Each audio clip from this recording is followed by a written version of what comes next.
bon ala na fin autant yembe na moto moto wana nzembo ne lekala na énergie sur la yembe yembe ko na bat na bana moko na yo yembe na nzembo na énergie zo là tu sais comprendre na yembe na moto ko aza na succès ko lekata mso moto azo tekako et comprendre que la quota na bango basala déjà na ba France na bana mandinga na bango basala makambo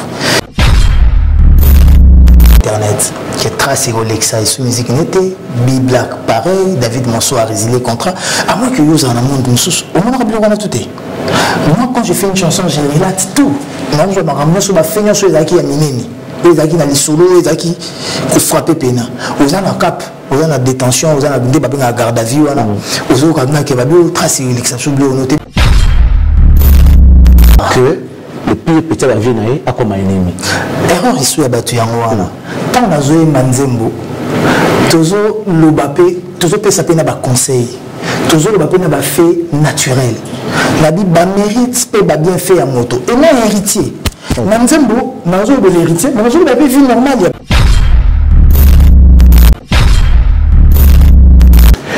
Messieurs et dames, bienvenue à ce nouveau numéro de l'émission Impression. Nous avons le plaisir de vous le présenter cet après-midi. Un bon week-end à vous tous qui nous suivez de partout, que vous soyez à l'intérieur comme à l'extérieur du pays. Nous vous disons merci pour le choix. On rappelle que votre choix est judicieux. Déjà, le fait de choisir la RTVS 1, c'est le choix de l'information, du divertissement et surtout une bonne détente. Nous profitons pour vous souhaiter une très bonne détente à travers cette émission. Installez-vous confortablement dans vos fauteuils parce que ça sera une émission exceptionnelle. Après un bon bout de temps, on va recevoir l'artiste qui a sorti son album. Comment ça s'intitule déjà? Ni ange ni démon. C'est l'album de Héritier Watanabe qui est sorti en 2 volumes. Le premier volume est sorti déjà avant. Le deuxième vient déjà d'être disponible il y a peu. On va parler avec l'artiste autour de beaucoup de choses. L'album, particulièrement la chanson Désolé. Désolé, une chanson qui a suscité beaucoup de spéculations et polémiques. Alors, l'artiste va devoir répondre à nos questions, ce qui sont d'ailleurs vos préoccupations. Donc, dans cette émission, vous aurez droit de pouvoir vous informer et surtout de vous divertir. Restez avec nous. Vous allez donc retenir quelque chose de notre part. En attendant l'arrivée de l'artiste, mesdames et messieurs, nous vous convions de suivre avec nous cette très belle chanson tirée de l'album Mi Ange Mi Démon. Ça pourra vous aider de comprendre le travail que l'artiste a fait dans son album. Et après, on pourra peut-être recevoir 2 invités seulement. On va donner ce privilège-là à ces 2 invités qui sont venus nous voir, 2 ou 3, quelque chose comme ça. Ensuite, on va prendre l'artiste Héritier Watanabe. Je vous souhaite une bonne condition télévisuelle, mesdames, messieurs. Je vous rappelle que vous êtes en direct sur la RTVS 1. Cette émission est produite depuis Kinshasa, la capitale de la République démocratique du Congo. Un grand merci déjà en avance à tous les gars qui travaillent pour cette émission Impression aujourd'hui. Merci à Brandon Milan derrière sa belle caméra. Un grand merci à Guillaume Zinga. Merci également à Jérès Mabeka qui n'est pas là, mais bon, on pense quand même à lui. Merci à Christian Digital Voubou. Merci à Cédric Kinkela. Merci également à Pamphile Makanda, Tonton et Bongo. Sans oublier Didier Moumeni, les réalisateurs de cette émission. Conseiller spécial, June Parker de Kerr, l'inspecteur. Merci beaucoup à toi d'être là parce que, voilà, sans des conseils, personne ne peut évoluer. Même le président de la République a ses conseillers. Voilà, merci beaucoup à toi qui est là, en train de coacher les choses. Merci beaucoup.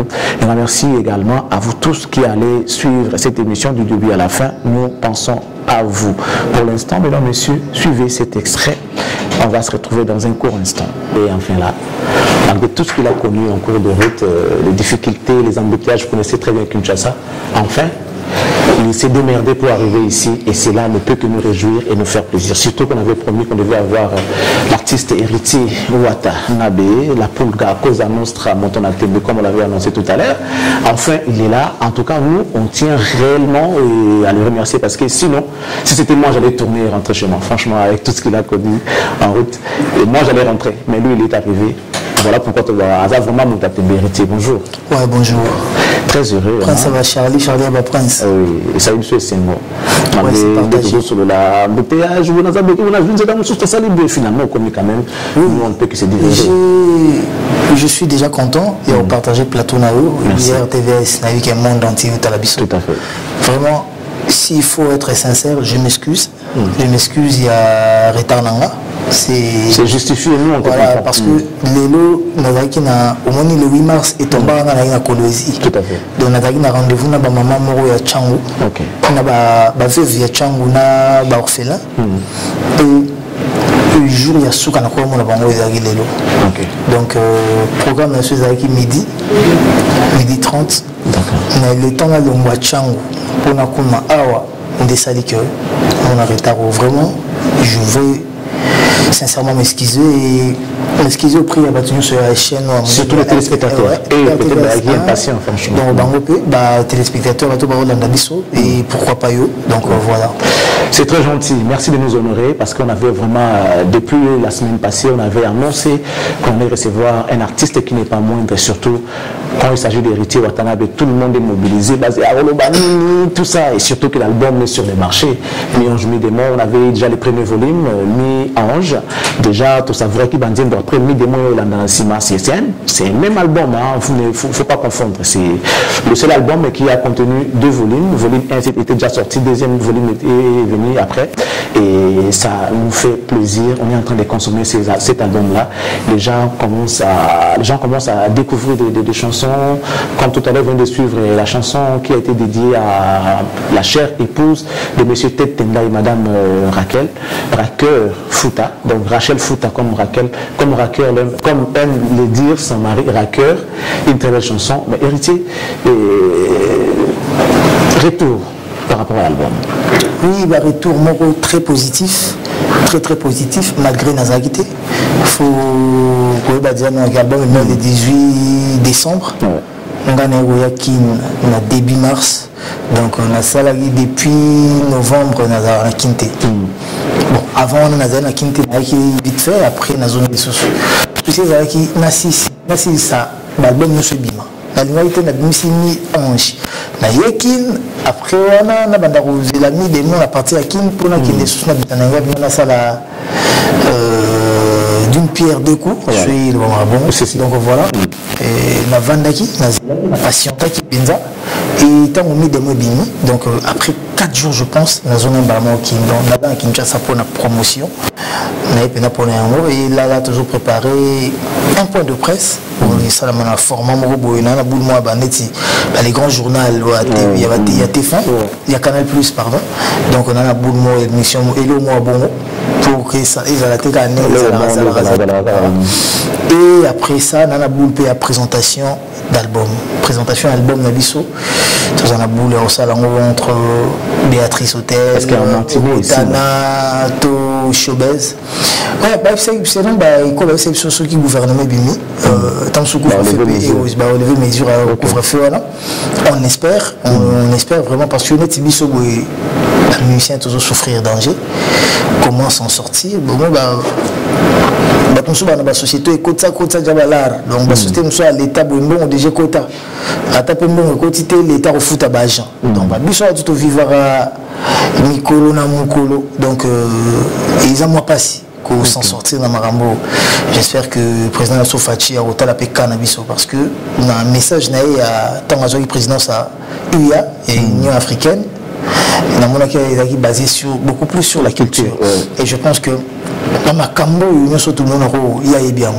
Azana no Kinois, moi na Kenya solo. Azana no Mikiliste, moi na Bela Paris solo. Dans la Marambo, et dans Marambo, il solo. Donc les Arabes bien, beaux en a président Morbo, et puis la réalité, n'a bien Azaki en opposition.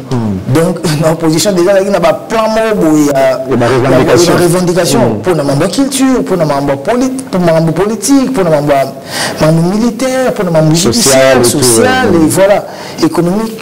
Et etc. Donc je pense que le président Nabiso a eu passer Nabiso. Il y a plusieurs fois d'artistes dans la consultation, les artistes, que ce soit musiciens, comédiens ou autres, ils étaient représentativité qui a bien. Donc au moment que je pense que couvre-feu, ils ont bien. Pour vous battre la norme, ils ont primordial, ils ont l'école musique. Paysan Namboka. Mais Bissopé est au coup donc on a boulot. C'est équilibré. Ceux qui couvrent fait limite et l'ongouté, donc tout ça là que concert à un dimanche. Parce que imagine ba bauti misala ba 16h 17h bazonga banda ku ba kende kolamba ba préparer bana ti ba ko banda ku ba bonga bazonga couvre-feu bana donc moi bobeta ndule donc seul moi bobeta ndule esengeza la dimanche tant so bandi 16h ti 20h 20h ici 20h ba luka ndenga zonga 21h ba komi na ba palais pour ba kangana. C'est pas facile également. Mais je sais que et vous allez souka na moment événement que ça soit Nassi à couvre-feu, que ce soit sans couvre-feu, parce que les événements, ils ont à $100, 150 $. VIP, ils ont à $100 pour la table, ils ont à table à $1000. Et la place, ils ont à $50, la table à 50. Donc, on a boulé, on a boule. Mais si vous voulez, on peut aussi bête la musique, on a produire na disque. Ils ont aussi un qui ban à inande, faut pas bêta. Donc, si moi tu es à l'accompagner dans son banaïna, tu vas au moins l'orchestre ou la musique, la fanfare, la violoncelle, la violon, la trompette, le retour. On a besoin de la musique. C'est pas une sorte de manque de respect pour tes artistes qui ont joué dans l'album. Non, c'est pas un manque de respect. Tu sais pourquoi? Excusez-moi, c'est la famille déjà. L'artiste n'a pas besoin de ils sont conscients, ils ont un album Mobumbate. Il y a BN, il y a Rachel Fouta. Ils ont artistes qui ont été babetamo. Les angana qui poto, les ingénieurs, ngana zo sa ba cœur wana, nazo ngam nazo sala ba cœur. Rachel Fouta, Rachel Fouta, Rachel Fouta. Amour na boya salité, amour na boya salité, amour na boya salité. Non, non, ça va pas tout. La ligne n'a pas de amour. Donc vous comprenez que ceux qui misent à mon enfant, ils ont la bête qui n'a été. Ils ont la bête qui n'a pas. Oh, mais ouais, avec tout le respect, si moi t'es autant d'ama, la bête. Mais il faut comprendre qu'il y a la bête. Il y en a combien par exemple? Il y a la programmation. Tant que ça la programmation, ils ont artistes et l'orchestre qui ont la programmation. C'est Lenny Bidin, c'est Alex Mboma, c'est Ben Killer, c'est Grace Lamba, c'est ils ont la programmation. Tant que ça la programmation, on a besoin de la musique. Tant que on a dit basse, c'est contrebasse. Programmation, ça l'a mis déjà contrebasse. Donc basse, on a la raté. Quand on reproduire, on a concert. Ceux qui ont dit que basse, nous on a CD. La plateforme de téléchargement. Alors, on a déjà différent, mais les gens qui bouillent, la CD n'a pas bouillé. Au moins, tant que ça la présentation d'album, il faut battre basse, perdre et l'eau qui a CDT. Il y a un autre banc, il y a un autre banc. Donc ça c'est pas un manque de respect, et un manque de respect pour un artiste nanga, baza talentueux tellement, babeti banzembo, bila wani banzembo ba seed boy wana, et ba champion vol babeti, et banzembo presque l'album mais ba babeti, mais on a quelques titres, mais banzembo le désolé, orchestre nanga, baza surpris, kenga na yem banzembo désolé, donc mutuman côté ayoka yango, dona kindaka namoko na chauffeur nanga ko sala nzembo na désolé, donc namoko na chufa. L'ingénieur peut bêter la moutouni solo te jour moko kaka moutouni moko kuta sur la studio akanga biso toujours travailler ngo comédien na biso mayonnaise à na limba mayonnaise yim ta na studio na rendez-vous na ingénieur ba à côté de son mais ingénieur alpha chaque tout mabe chance que tout mabe pas rapide ala cousin ingénieur ala pire moutouni donc il est cas donc na boule on a que ton l'album donc nous allons défendre nous na maison mère après on a développé na maïle nanga eza art ya dormir na ngate to ya soliste na ngate eza na nga album eza na nga donc ce album est simité ba album na timo te simité te ba héritier petit faux album ce album est simité ba album a wata est simité bon elle est simbaka la réussite a beaucoup de parents a beaucoup de pères voilà mais l'échec à orphelin. Donc au moment que l'échec a échoué.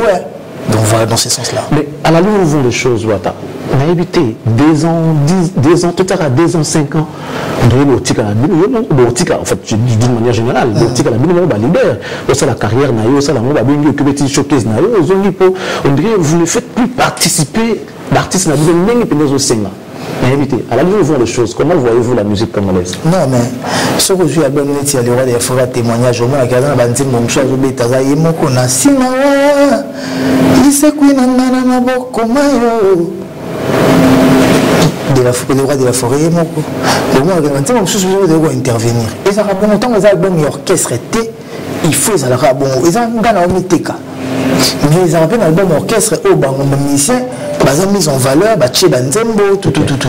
Et format, ils ont format la bisoté. Format, et Simbela, Yupié, rappeur, Net Afrobeat, Afro Congo, Net tout par exemple, on a Jeune Leader, Inosbi, les Tigres.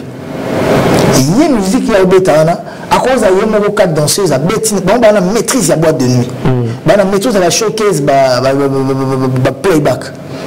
Bissot pena musique au bissot de bêta playback. Remarquez les musiciens mingi congolais ou bêta playback. La musique au bissot à rumba. Ils ont réussi vraiment vraiment. Batou bazala. Mais bissoté. Mais la musique n'est pas ça et la musique à boîte. Showcase playback et goleka. Vous comprenez? Donc, difficulté à moi. Donc, ceux qui disent que nous avons la forme, on a que voyager à 4-5 personnes de les simbater. Nous sommes que producteur quand on a monté ma bengue, c'est bisou de Togenda qui t'en sous. C'est pas facile, mais on n'a pas le choix. Mais si on a un concert normal, un concert à Liboso, Bandal et Bini, on a la possibilité de tirer la musicienté. Donc, contrat, il y a 20 personnes. Mais orchestre CG avec 25 habitants, il faut 12 personnes, la danseuse, la contrat, il faut pas qu'il y ait une sécurité. Donc, on a eu la danseuse, la sécurité en charge pour encore tirer la montée tout. Mais ça n'est plus d'une année à poto. Tout le monde en a cas là. Mais prochainement, le concert Egoya, ils ont que papa, ils ont un sentiment, ils ont au bazar en forme, au bazar presté bien. Dès que vous avez un groupe de 15 ou 20. Parce que le producteur peut comment qui m'a biso pour la bonne. Et comment moi, je dis, c'est côté Nabil, parce que. Oui. Moi, produire, reproduire, pour un boss, il a dit qu'ils ont pour un tel article, un tel article, beaucoup de ça là. Et comme il calculait quoi. Comme il calculait. Alors, on va parler de cet album, un bel album d'ailleurs. Félicitations pour le travail accompli. Parce que lorsqu'on regarde l'album précédent Retirada, Toyena a mis Ange Midémon, on sent qu'il y a vraiment une différence. Il y a vraiment une différence même sur le plan musique. Au moment on sent l'ascension de l'artiste par rapport à au travail. Je le dis parce que j'ai un peu d'oreille.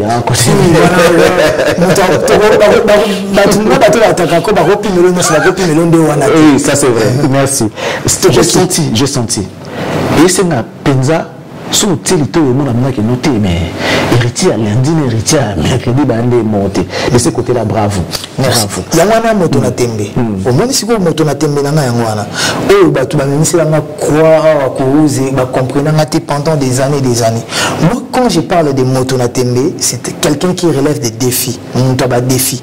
Donc, héritier à lobby, mais héritier à l'éloba, kokanate. Et non, que nous en attendons pas mon numéro X to Y.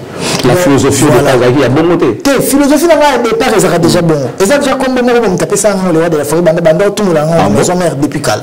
Nous avons contre le roi de la forêt, mais on a période de nous les avanango, les avanango, nous avons comme la sens naïf. Mais vrai sens du mot yango, vrai sens à combo nangana, yanona, yangoana. Qui héritier à Retirada, mais héritier à tout simplement moi, Ange Midémon, bah kokanité. Ben il y a Retirada, na ben il y a tout simplement moi et kokanité. Au moins la maturité moi ça. Ce qui banzem bolo attend sous nzembo ba racker wana. Aux autres que t'es chanteur peut-être abonné à note nous soit ma chanteur dans l'album on a na zone bana batu. Donc nous t'avons la faire mbanga facilement. Par rapport à banzem on est ba on est chant spectacle. Il y a la chorégraphie. Tu dis la chorégraphie, tu que nous n'avons pas dit non, nous n'avons pas dit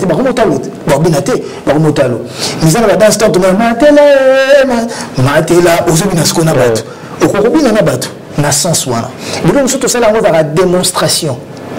Même chose ça, tout s'accompagner. même mana public même si c'est un qui public le roi de la forêt en le bassin le longueur sur raté ou raté donc bouger pour ça on raté déjà ma prise donc bang et ça là en effet passage chez voilà si mais alors bien dit maturité les termes qui conviennent c'est la maturité aux artistes sur le plan artistique. Mais on a remarqué que apparemment Héritier il est trop sûr de lui. Quand l'album sort en réalité on met des stratégies en place pour accompagner l'album. Mi Angebini Tikalaki, c'était voulu bien ils avaient qu'à poser la nuit des mots. Parce que raison on devait être fondé ma capacité. Parce que même en distance on pouvait envoyer aux artistes qui n'ont pas mis des mots. Non, la complication c'est des Mambo Bélé ça fait un faux signé. Le protocole d'accord, le contrat Mambo Bélé. La proto, oui, Kalizara, bisous dans ma maison Merouana, orchestre beaucoup qui n'a pas le droit d'avoir Bozongi, vécu si bang article na poto, tout en sauvé Moni Production, tout fait l'autre article na poto, tout ADT Yankazo Zélé, le roman américain. Si on a le lot, Nazanga Moko, Nanya Otika na poto. Mais visa va repasser à Nani. Ah, ok. Visa, le lot, comment passer en plus, non, ma Covid, vous l'appelez, ça va visa. Donc, il est comme difficile. Que secrétaire général azana kin ba ministre bazana kin ba membre tout bazana kin dans la pique il nazanga mo normalement bien na kinda studio na photo qui va directeur artistique comme champion va le tout japonais le définitif de japonais oui azana biso les photos années pena na mikili on travaille dans bolandelanga na kinda nga moko chance c'est ça que Lenny Bidens coach azali azo coacher azo landela azo aider donc difficulté à nezali ma visa mambo belé soko c'est un visa l'ambassade lelo artiste congolais ba ambassade ba ka ça va aider yo boule na habité sur na lo ba fo et donc bango boule na bango sur la pêche visa ba zo aider nzoko ba zo aider na bango tenga na zo beta tour ya ndem ta somba ticket pena ya bus alors banal akeki tambo to matiti balembe donc ils a simple et le zo aider kaka mutal longa d'un point à un point à payer billet à pour retourner. Parce que nous avons une mission à Kenda, toujours. Donc voilà. Tu as répété, hein? Champion Valou, Mishka, Tokenda, Toya. Donc pourquoi ça? Pour que tu l'as que, c'est un artiste. Tokenda, State, Tokomi la Belgique, na bango, compliqué bango, ndambu toleki ndambu bazonga bandima pe kozonga bazongi baki se présenter pour l'ambassade des États-Unis normal donc on comprend que ce sont d'abord des artistes lelo peut-être baza ko accompagner nga lobby ba ko s'accompagner bango moko yango le banda matin midi soir quand j'ai chanté pour le roi de la forêt maison mère je pensais que je faisais et je pensais que je le faisais pour Wenge ou pour le roi de la forêt. Quand on a on comprendre que on est qui d'entraînement pour mettre le jour na zalabon. Donc difficulté en moi là. Mais nous avons souvent mambo qui n'ont pas pépélé qui n'ont pas pépélé. Après l'interview de Moro, le Moro a été oui, BM a souffert de ça. C'est-à-dire du genre la guerre, la polémique avec Mickey, et c'est là que BM est marché dans le Yokanaki, quelles sont les dispositions que l'artiste a joué pour mis en jeu des noms et souffrir dans le BM, écoutez, parce que BM c'est un carton. Je parle de retirade. Je parle de retirade. BM, non, non, mon été, BM, t'es partout. C'est retirade que je parle. L'album de retirade a souffert de. L'album de retirade, quand on vient ici, BM, carton à danger. Batou ba ko approcher biso na Timwata wa utikoto on a une idéologie na et quand j'ai dit que album nanga est souffrant na ngo ezani et aleki a fingi boy o azongi a fingi boy o aleki a lobby boy o aleki a critiquer batou boy o lobby na beso batou boy non le public bakoma kozela biso oleke bazela to beta ndule bat bayoka musique na biso to présenter ba clip a kitoko boye mais bakoma kozela le ba ofinga nani le ba ko attaquer nani donc calcul ba to koma ki batu miso ba to koma ki braquer sur les attaques les insultes les nini et on va dire non cette fois-ci le tika yango monitor album ebimaki ngana yaki kimte na pesa ka interdiction na batu tout ya timwa ta baleka na télé té na été so ando mona bangwa ba komi ko leka tango album ebimi déjà ba lingi na ba désolé na nga na ba générique na nga ba leka té on a communiqué kaka na réseaux sociaux sur la communication na tindeli bino bolobi bavona na parler parce que de peur quoi on a mis on a désolé on a humblement vis-à-vis de la maman on s'est pardon on s'excuser pour le maman belé ya vinanga mais ce qu'on a sur le plateau ba tout nos questions au répondre ma bé donc au initie nzembo o so yimta mutu tam sa yoki ngote ma inyamo kaka na makambo yo lobi donc yango wana na banga na banga yango na lingi kutu te makambo wana ba polémique bani na besoin na ba yoka musique nanga ngana za musicien passion na za musique métier na pe musique na za posa ba yoka ngana na juste titre na valeur nous salons na sali. Il reste les attaques je le vois tous les jours hérité tala ko ba lobi boy tala ko ba fingi boy tala ko ba attaquer boy ta na yebi peke on a gérer na ngaye on a gérer ye na zape na tamango mais pour le moment moi je vais d'abord vendre ma musique mon art babé nga artiste babé nga comme vous souhaitez et un artiste vend que de l'art. Mais lorsque les gens qui sont à côté des artistes soit ingérés ou insultent les autres bino ba bato bozana bango boyokaka. Oui, tout le monde n'a pas. Qu'est-ce que vous faites? Le baquet et retirer à souffert de ça. Mais à cette époque-là, qu'est-ce que je voyais. Mais ça, par exemple, c'est le Moro. Charlie Prince, on a porte-parole là. Na ke na chaîne Moro ko loba makamuna yo. Na ke na fingi. Tant on a si so finga yo bengi singa na parler, retirer na no. Vanda no. Comment ko finga tel. Na na téléphone na l'action. Leader.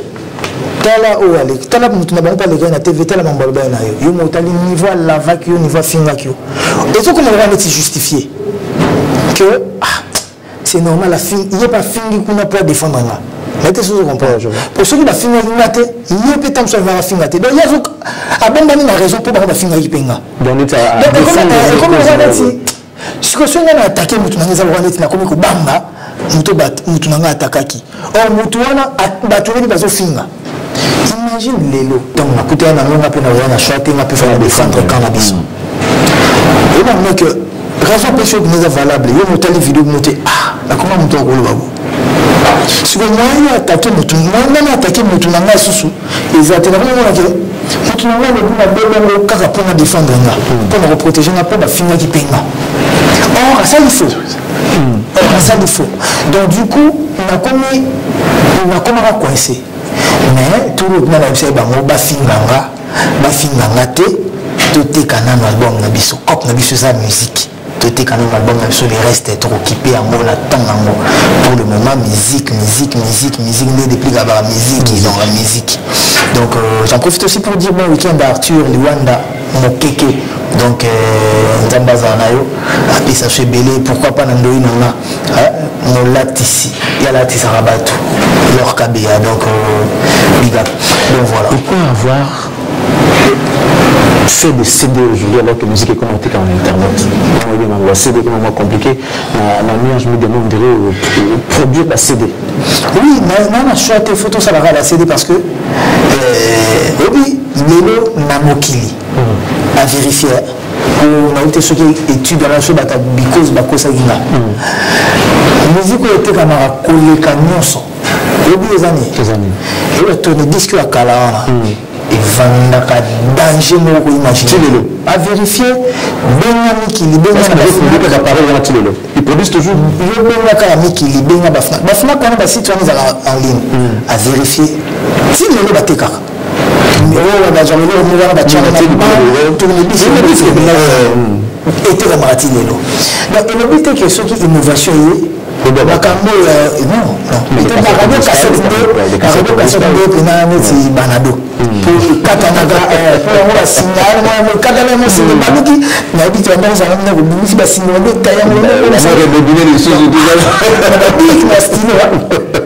donc voilà il y a un mais ils ont été choisi il faut tout capter assez de tout est tout c'est dans ma retard que tout ça non c'est dans mi 11 mais c'est des original pena où il y en a deux CD plus de CD na 4 il met en retard parce que tout le monde surtout comme ça qui ont déjà les 18 décembre la dernière ils ont déjà mis des mots au surtout on va tous stopper dans mes démos bah yo quand même mi 11 après mes démos il y a donc vente on a CD badeka le 26 février après il y a rumba et écoute faire monter écoute tout le disque écoute c'est des années On a bandé, on a une source de privilégié plus musique, non, ça m'a bêté. Musique, nous chez la musique. Il y a des fois, à côté de nous, au téléméla. En Etinga, on a un musicien rumba. Mais dans la salle, on a un rumba. Musique, nous chez beaucoup de mélanga, on a un bêté, on a un salle. Mais plus important, musique, on a un tchal bosso et la rumba. Surtout, je dis un rappeur. Toujours un Drake. Un rappeur. Mais il y a une musique.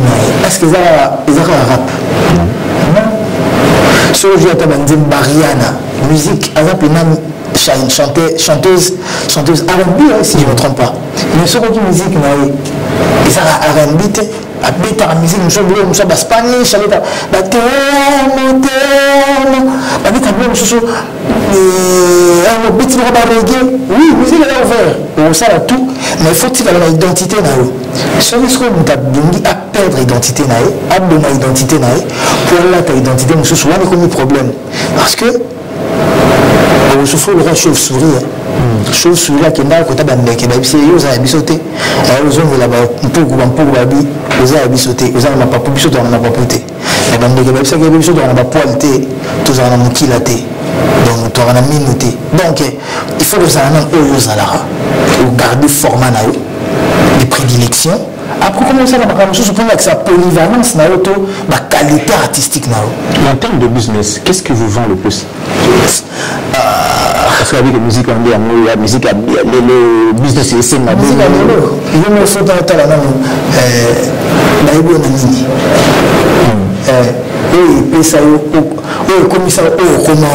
la musique. Après, ça n'empêche pas que nous avons rencontré la musique ouverte, que la musique il y a pas de recherche, mais oui, dans la langue. Mais la bande a des cas pour ça, la masse. On a embêté. On a musique là. Surtout, vendez et on va nous trouver un temps sous là-bas. On a Hiro. On bon, tout dans la Yemba. Hiro, musique, on a tout béé, on a Kobeta. Et la musique, Hiro maîtrise dans tout le sens. Sur la forme, sur le fond. On n'a pas rumba, et la musique, on a maîtrisé. Papa, nous avons défenseur. On continue à mettre un bête à neuf. À Kassigué, on a le terrain de nous avons neuf. On continue à mettre un neuf au Tchéké. C'est vraiment à Tchababit. Donc, on a déjà un match sur le fait de Tchabeta. Mais il y a des limites, il y a des Serge Ramos. On a que ça va limite. Polyvalence, c'est bien. Mais c'est mieux aussi qu'à la hausse à la mais aux autres, personnellement, on a dit que ça peut un album ouvert. Le même album ouvert, on a rumba. On a album on a salué reggae, rumba, la musique ouverte, la musique ouverte pézale.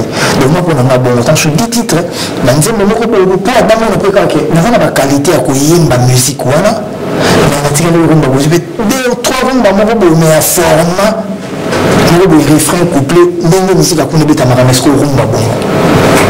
Ce soir sur la rivière, les tableaux l'international de Beta Olympia n'a pas lundi sur site une semaine à Olympia. Les tableaux prêts sur Rumba. Nous avons joué à la bonne sur la mort, on a besoin de team sur la porte, mais il n'a pas de plein. Autant la montée, il a besoin de tableaux. Donc, c'est un mot normal que bah accepter Rumba. Il suffit qu'à ça on a le format où il s'engage. On peut attaquer la tour de la musique, on a monsieur sauté parce que à chacun ses raisons. On a raison là et la musique on a la facilité pour la vente et surtout sur la featuring dans ma casse. Est-ce que le producteur peut influencer cet album? Bien sûr. Avec David Monceau, comment vous travaillez? Monsieur Monceau a beaucoup de ça à featuring. Ah bon? Avec un héritier. Peut-être aujourd'hui tu ne me comprendras pas, mais demain je serai peut-être avec toi ou je ne serai pas avec toi, mais au moins la valeur, il y a Elogo dans ça là. Chante seul, Mondana nous seul. Il avait peur de quoi? Au moins, exemple, la bête. un artiste Mokobe. Azarti Léo Mokobe. Mokobe a d'abord un album, autant sur 20 titres, autant on a 15 featuring.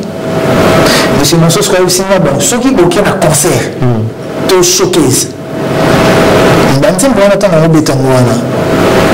Public nous soit exigeant aussi vous comprenez? Ce qu'on va inviter bâton mettre na bon mot là comme ça oui featuring par exemple quand on va reproduire un mot beti nanzi mo liboso sa moto ko bombane nzi mambale sa moto bombane nzi mami bat ba mon or ce qu'on est album na mabona reproduire on na yembi na batima tana toujours mbakaka mutu o a intervenir qui t'am sauvé rebi to de Bordeaux parce deux personnes de Bordeaux on va chaud surtout qui est Côte d'Ivoire tu as besoin de Bordeaux en Afrique de l'Ouest surtout en Congo tu as besoin de ça rebi et rebir la charge est-ce que vous comprenez dans ce cas c'est que featuring est important. C'est important. Featuring est important, il faut qu'orienter parce que featuring, les autres débattent, nous vendre. Bon, maintenant on a sali la salle pour la featuring. Maintenant on a sali on a profité de la featuring. La salle m'a véridi, clip et ma bientôt, ou la musique de Rumba, des Bordeaux, clip dans King Abidjan. Maintenant la salle la featuring la France, Ténétique, Banda,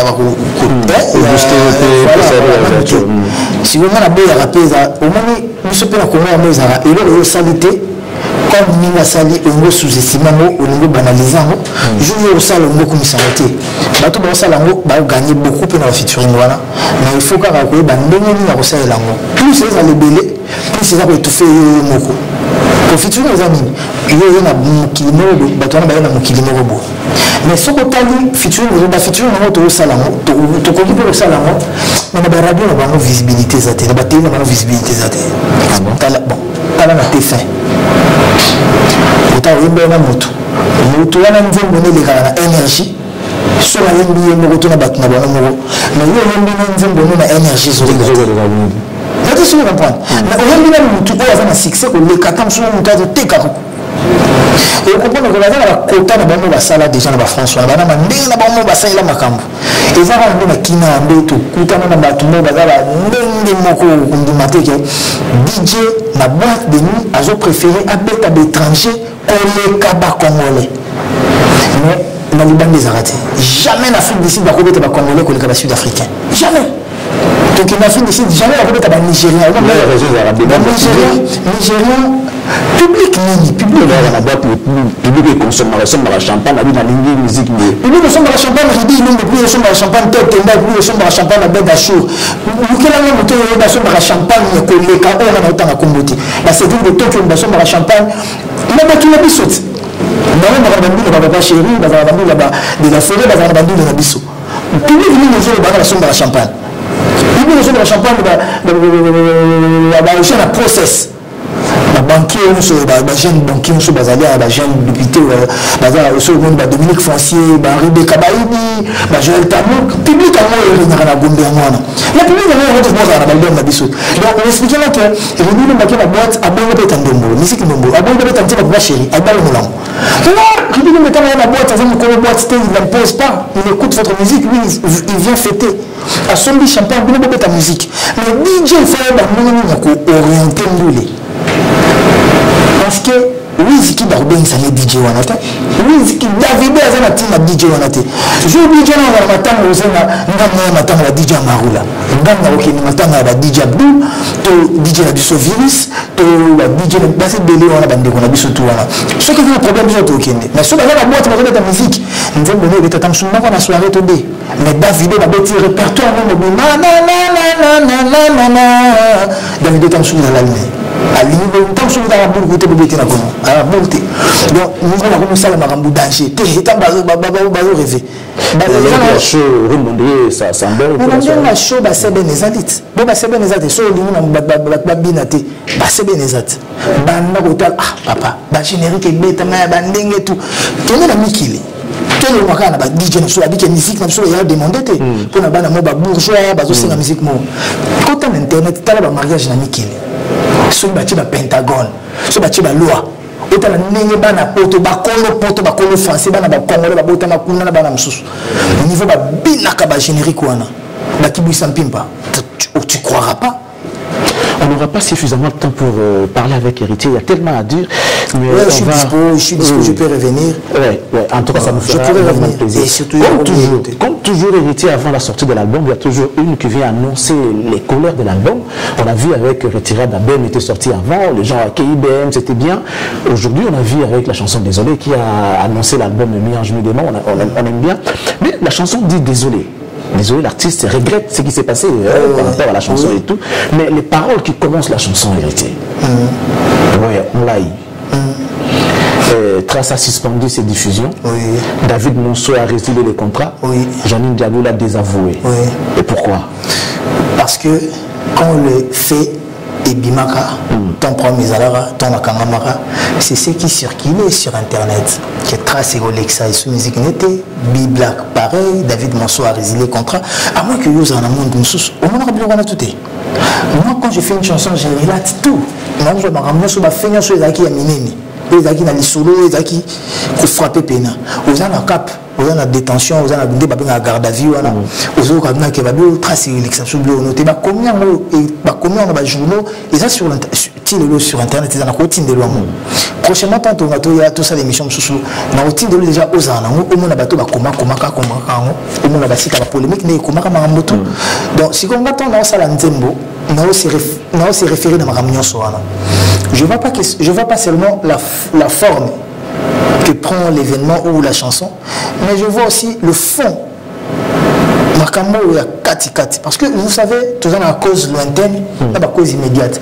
Cause où ça dit que Makambo et ça là, mais ça, la cause, nous sommes déjà tête, nous avons un problème, bon, tout ce qui finit, de profiter de la chaos. Donc, il y a un relaté dans Zembo.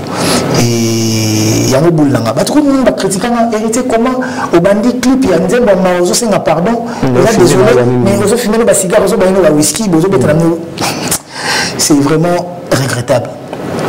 Quand un Congolais veut critiquer, il critique sans réfléchir. Azan pour ça qu'à finga critiquer.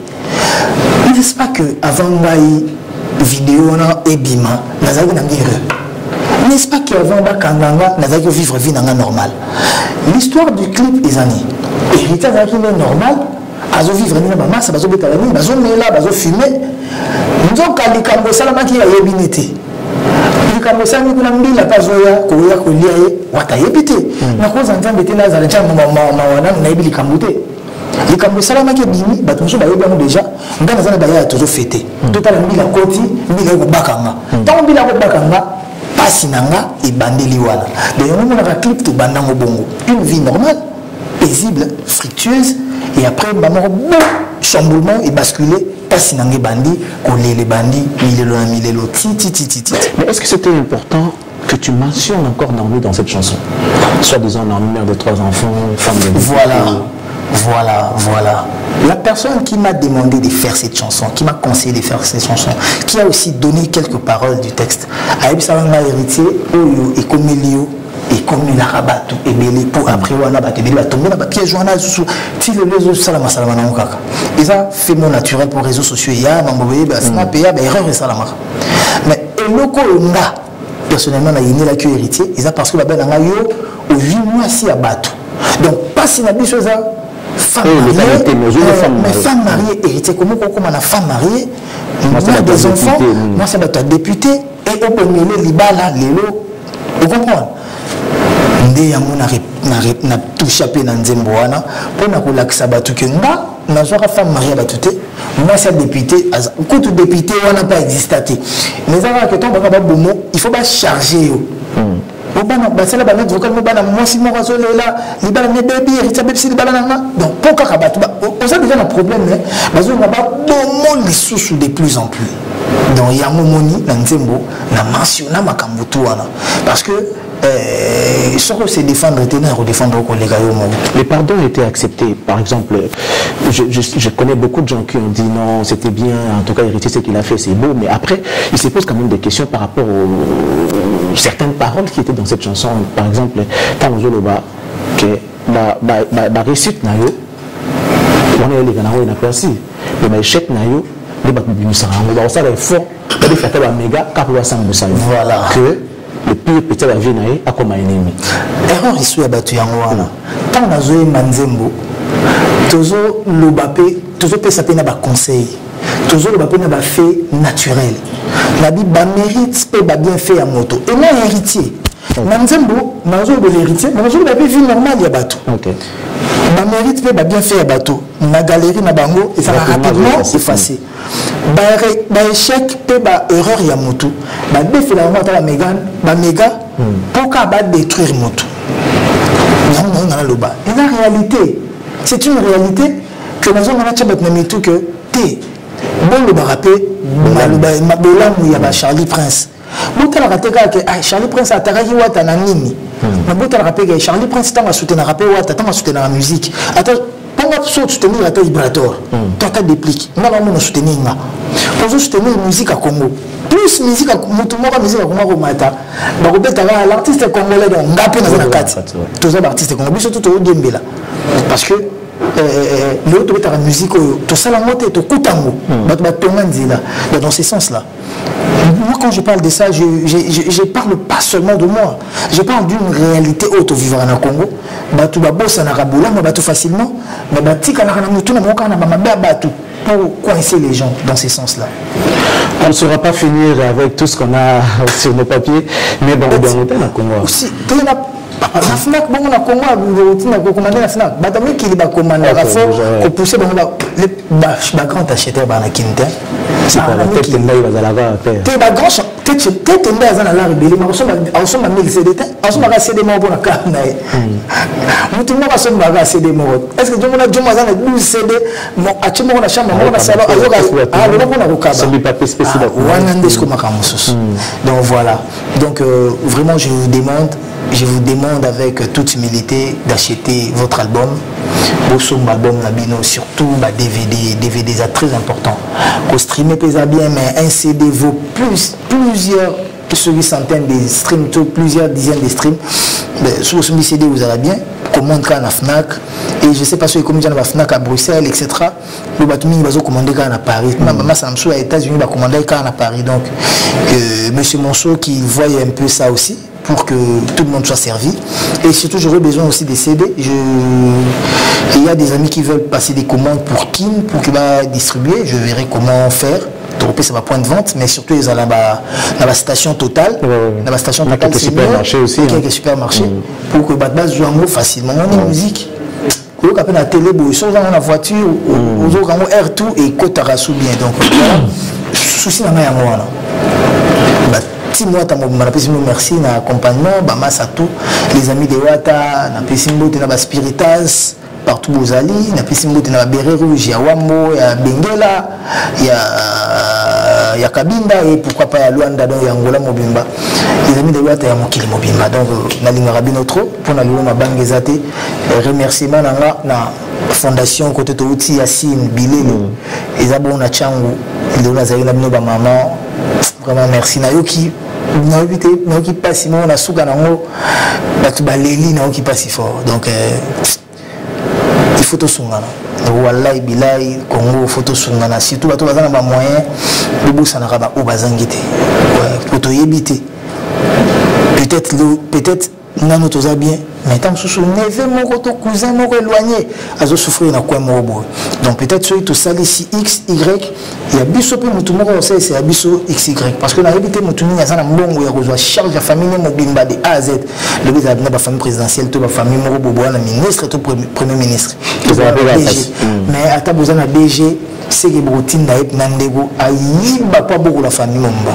donc bandeko bazo souffrir il faut tout songala et pour namboka bana mboka na biso to linga Congo to défendre Congo to défendre penza Congo et vous allez bien parce que Congo na tambole na utina ba kolwezi so tambole na oliki na bazo no ba mama mining banini o na yete Congo na la no na uti ko lumbashi likasi kolwezi Congo dans la moko mais point de baola la banzala point de ba souffrir il faut ça révolte hein bon maman il va banana là va pas bala surtout les chinois na banane batutu na ba Congo ba ko ba tu ba ebe mboka batu ebe national za ki boneti ba place batu mususu so na mboka batu yibi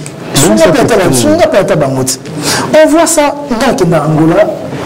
Total et Tonga, building, Angola, Chevron, Tonga, building, la société, pourquoi ils ne construisent pas des bâtiments ici, immeubles, on a besoin de ça. Donc, le gouvernement fait terminer la société, on a Tonga, rapide, noir. Pourquoi le gouvernement angolais, il a voilà. On verra avec Tachi. Voilà, tout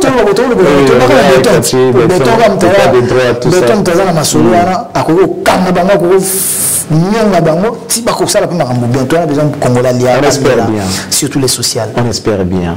Désolé héritier, nous sommes arrivés à la fin, faute de temps. Merci beaucoup.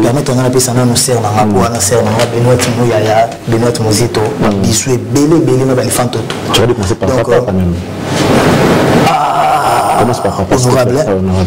Honorable Adolphe Mouzito, on a perdu. La maman Chantal Mouzito côté Bazali, donc beaucoup de respect. On a famille là-bas. Donc Mouzito, Rondal, Bachelet, Yoyebi. Donc, mais tout le temps, Champs-Élysées, moi, dîner, Banini, honorable écoute de tous les temps. Parce que honorable, j'aime brisé pour se reconstruire. Idéologie, on a idéologie, on a besoin de lobby. On a besoin de lobby. Pour que le Congo, il faut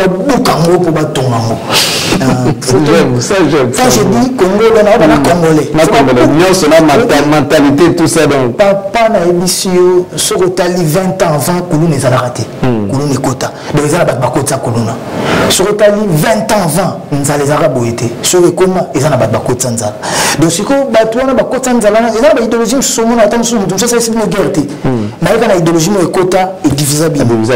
L'autre, il y a le tribalisme, mais sur le tambour, il y a le tribalisme comme Kota. Donc, tout le monde, Congo va briser pour tout reconstruire comme on a vu. Malheureusement, nous sommes arrivés à la fin. Nous vous disons tous merci, mesdames, messieurs. Vous qui nous avez suivis. Vous avez suivi.